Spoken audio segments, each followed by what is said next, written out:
coming out tonight to support Patrick. This is it's a great, really privilege for me. I'm just delighted to support Patrick's campaign again. We've worked together. We first worked together about 10 years ago, over 10 years ago. Time flies, and I got to know Patrick quite well, and so we worked together at Maine State, and then when I went up to the UN, he came up, and we continued to work together up there. And I was just delighted 2 years ago when he said he wanted to run for Congress, especially because he was running against Jim Moran,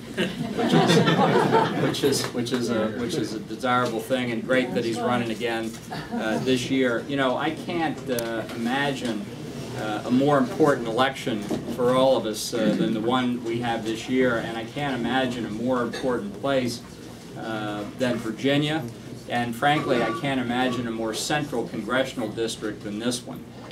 It's critical that that Governor Romney carry Virginia against Obama. Critical that he win the election, but he's got to win Virginia. And to see George Allen win his Senate seat again and overturn that outrageous press coverage that he had to suffer through in 2006, and to see Patrick take the oath as a member of the House of Representatives, I couldn't think of anything better. And you know, this is a hard district for a Republican. There's no doubt about that. As I've mentioned to some of you, I was born and raised in Maryland, and after living in Virginia for a few years, I moved back just to show I love living in a one-party state. And this is a people say the People's Republic of Alexandria, but this is a winnable seat, and it's very different from 2010.